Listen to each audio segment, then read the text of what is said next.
Good evening, everyone, and welcome to our town hall tonight. You'll see that we got an audience in play. Everybody wave and say hi. You're live streaming out to our parent audience on multiple channels, and we've got a nice crowd here. But the biggest crowd and the biggest time is happening out in the main gym right now because PYPx exhibition is underway and all the marvelous exhibits are at play. And they're having a great time out there. We're just taking a segue to give you a nice town hall here and also give you a little bit of information about the PYPx. So let me get the slides up here first and do our usual introduction. Reminder of our school mission, and certainly it's on display tonight. All the things that the kids are doing out there are about changing the world for the better. There are so many actions out there that they've shared with us and the things that they want to do to make things better for everybody, and also bring their projects that they really hold close to their hearts. So we're excited about that and bringing that mission to reality.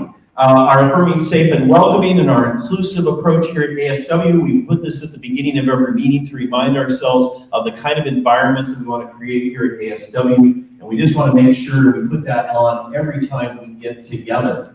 And then we want to say a little bit about questions and things that you may be thinking tonight. So as you're logging in, our comment stream in Facebook and also on YouTube, we'll see those comments here. We'll be able to respond to your questions. We'll have an open session at the end as well, so you'll have some time. And if none of those work, you can text me at that cell number. And if something comes up after and you still have a question that's boiling in your mind, please send it to info@aswarsaw.org, where we get all of our questions on a daily basis and we respond to those. Multiple members of our team monitoring that on a daily basis, so we can certainly come in and answer all of those questions.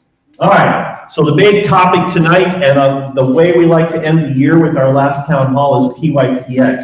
Let's start by bringing up Ms. Charlotte Chestnut, our PYP coordinator, and let's talk about PYPx and give us the introduction. What's going on? Yeah, so tonight is a big event for us. It's the end of the PYPx for these fifth graders. It's the culmination of all the things that they've learned up to this point in their little lives. They've had 8 weeks to inquire into a topic of their choosing and their passions. You see that tonight, living and breathing, all those passionate kids sharing about the learning that took place, and they're really important actions that they've decided to take to make the world a better place and make difference in our local and global communities. And we saw an example, so we saw 8 examples tonight that were spread on the stage. But most importantly, right behind us here, all these kids, all 81 of them, were in seats, getting ready to put this project on and put it in front of us. But there are also a lot behind the scenes. We saw a video tonight, and there's this tremendous mentorship aspect of it. Tell us more about the mentorship, how we get those mentors, and then how they work with the kids during this time. Yeah, so every child is assigned a mentor, and those mentors, we try to match them by interest or expertise. And those mentors are people from our community and other educators from the upper school. It could be parents, it could be, we also have experts that we tune into. So these mentors meet with students frequently to really help them check in, where are you at, ask them some questions, maybe give a new perspective, give them feedback, and also help them with the successes and the failures along the way. That's brilliant, and of course these are from faculty, from parents, from anybody that is volunteering and willing to do that. So a big shout out and thank you to all of our mentors tonight for bringing this to fruition. And we saw in the video tonight how all of those different aspects of their involvement with the kids played out over the course of the many weeks that we're talking about here. Well, I think we should get to the kids and bring your voice to the table. So let's have you guys hop up and join us. You can stick around just in case. We're going to just try to squeeze in here and one hand this to you guys so you can go back and forth. But let's start with the first project. This is the first one we wanted to talk about. This is Anna up here. Anna, why don't you introduce yourself and tell us a little bit about yourself, and then we're going to go into your project.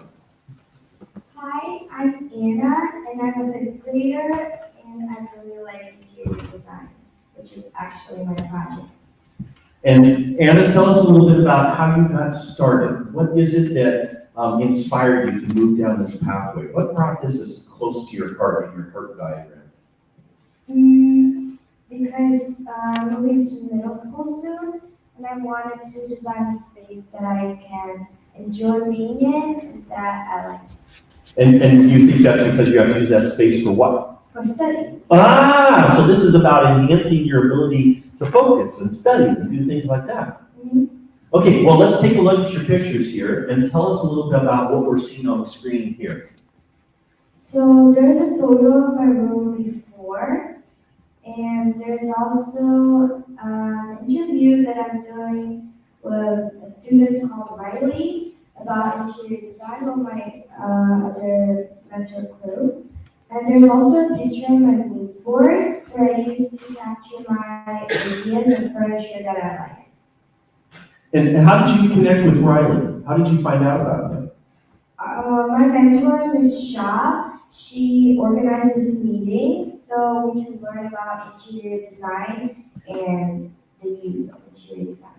So tell us more about the research. One of the things that was in the video is that you go out there and go searching, and you find lots of information, but there was something about how you decide what's good information versus what's not so good information. So, and particularly in your area in design, what did you find out? I found out that colors really, really matter when you're designing your space. I also found out things to look out for when buying furniture and things you want to buy, like durable items and light. And I also found out how textures impact the environment you're in. And can you remember or a couple of those sources? Like what was the source for the information? And why was it important to you? Why did you think it stood out? Was there one particular person besides Riley or a particular website or source that you thought was really helpful? I think there was a source that was really helpful for colors, for finding out what colors do for you. It was called Very Well Mind. I found a lot of websites. Okay, all right. And then you have to kind of filter that and decide like what really is relevant, good, and important for you. Yeah.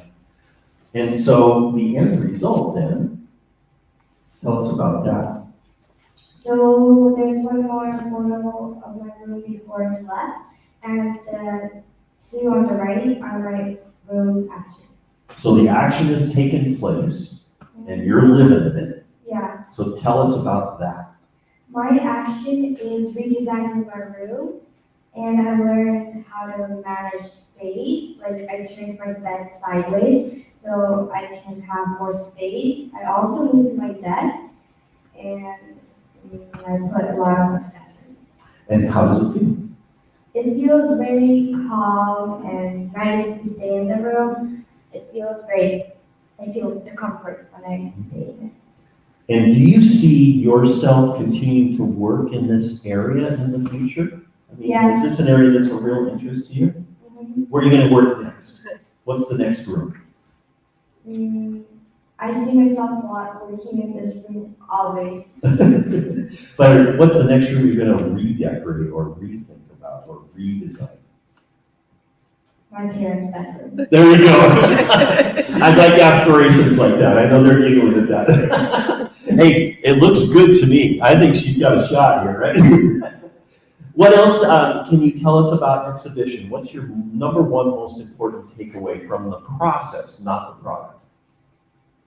My number one important thing on exhibition was something called a mood board. Okay. You can create that on Padlet. It's basically an idea web where you can put screenshots of things and different descriptions of items. And I actually found out about this from an expert called Miss Miranda and Miss Chestnut. So yeah. And you guys use lots of technology tools, I know, to do your project, but that one stood out for you, that mood board, right? And it really helped you. Excellent. Thank you, dear. Stay right there. You can just stay with us. We're going to move on, though, and let's pull up the next person. So this is Mika. Did I do that right? Nikki. Sorry, I knew I was going to pronounce that wrong, and I just absolutely messed it up. But Nikki, tell us about what you studied. Give us an introduction, and I'll go to your first slide. Well, I studied about tornadoes, and why did I do that? Because I always liked tornadoes since I was a kid. I thought they were interesting phenomena like the ones that are on the screen.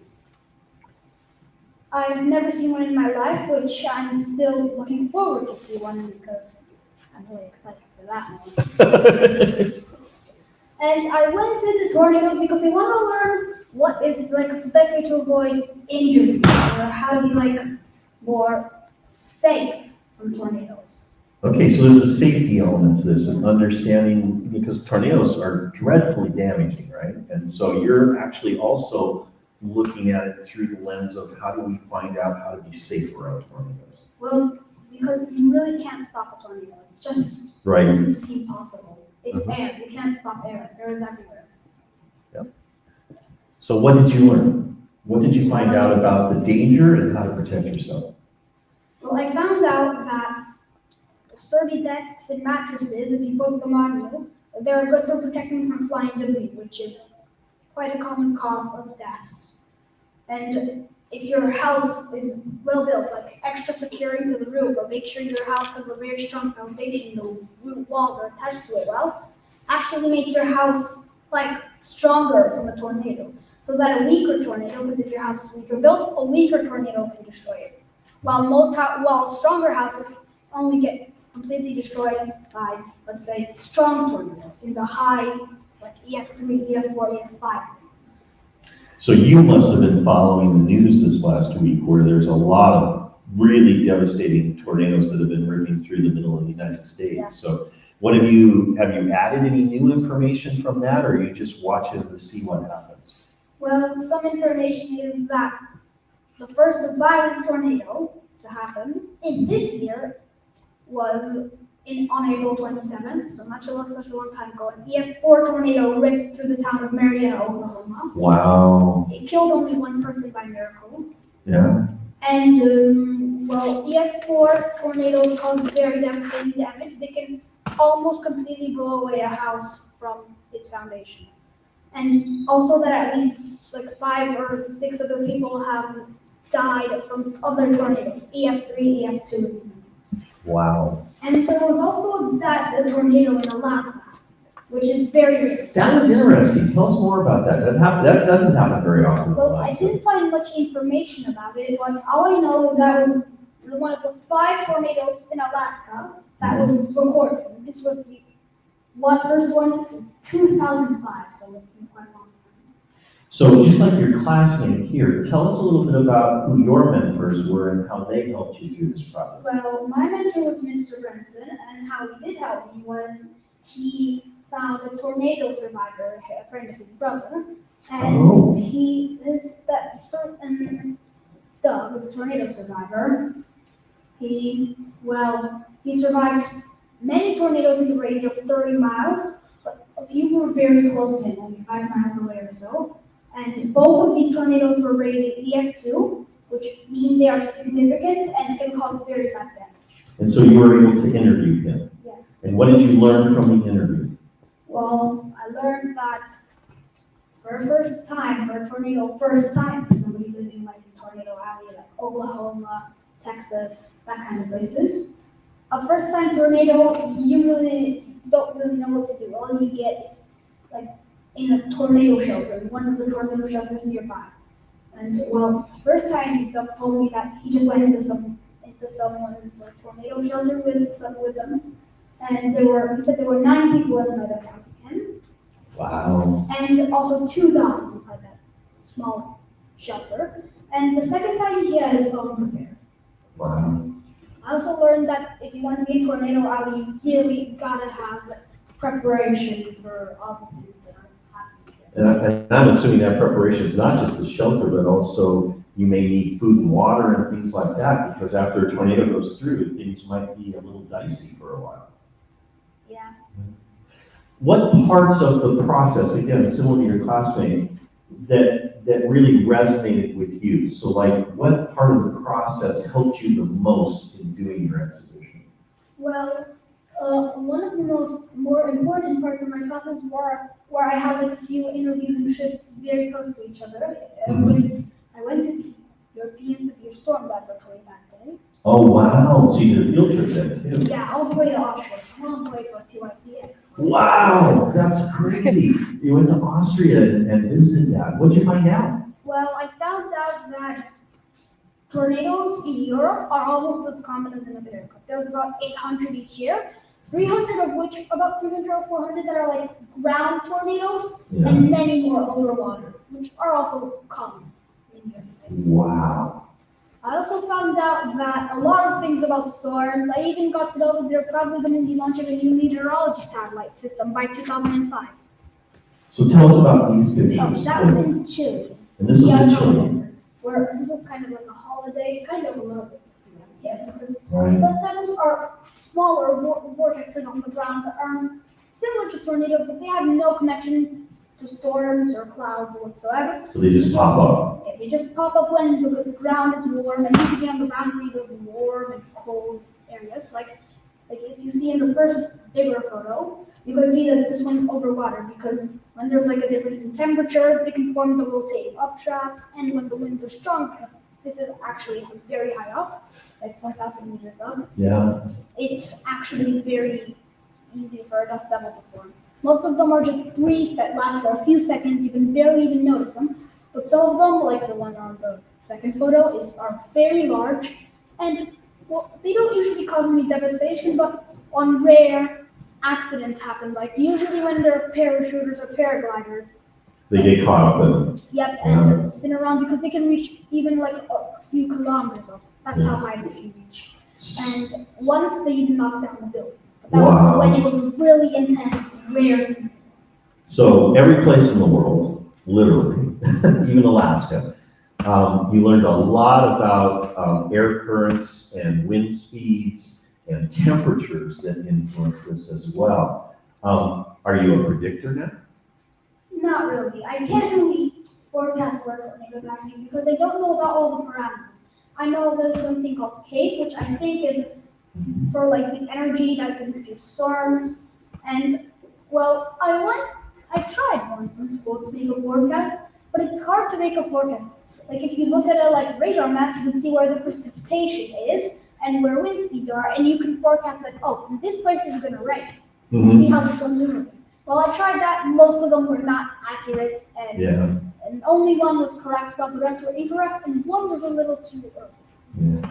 So tell us about how you translated this into your action then. Well, my action is to teach people about tornadoes. So at my exhibition, I made a quiz, and an animation, and a booklet, one of which I've already used in a previous project. Okay. And I'm at my exhibition and other places teaching people how to be safe from tornadoes and what are like good things if you live in a place that you get hit by tornadoes. Because a tornado could happen in Poland. There haven't been any yet, but I'm suspecting that there will be at least. Or at least not in recent memory. We know they probably have happened at some point in time, but they might be out in areas where somebody didn't see them. So in essence, your action was you became a teacher. Kind of. I love that. That's my favorite thing right there. Actions that turn you into teachers, that's absolutely fabulous. Well, thank you for this. This is an amazing insight into tornadoes. And I even learned a couple of things tonight in that short amount of time. So thank you for that. Okay, I'll let you guys hop down and then we'll move on here. And I'm just going to check online and see if anybody has any questions. I don't see any so far. So I'm going to assume that more people will watch this in recording. The kids are off back to their exhibition, and we're going to go join them quickly. And I thank you, audience, for joining us tonight. I appreciate it. Thank you so much for being with us. I have time for other questions, anything anybody wants to know, but I think we're just going to go back to exhibition and enjoy the kids. So please enjoy yourselves. That's it then for me tonight, everybody. I want to thank you for being online. I know we've only had a few viewers, but of course the recordings go out right after this on the podcast channel, and we encourage your participation.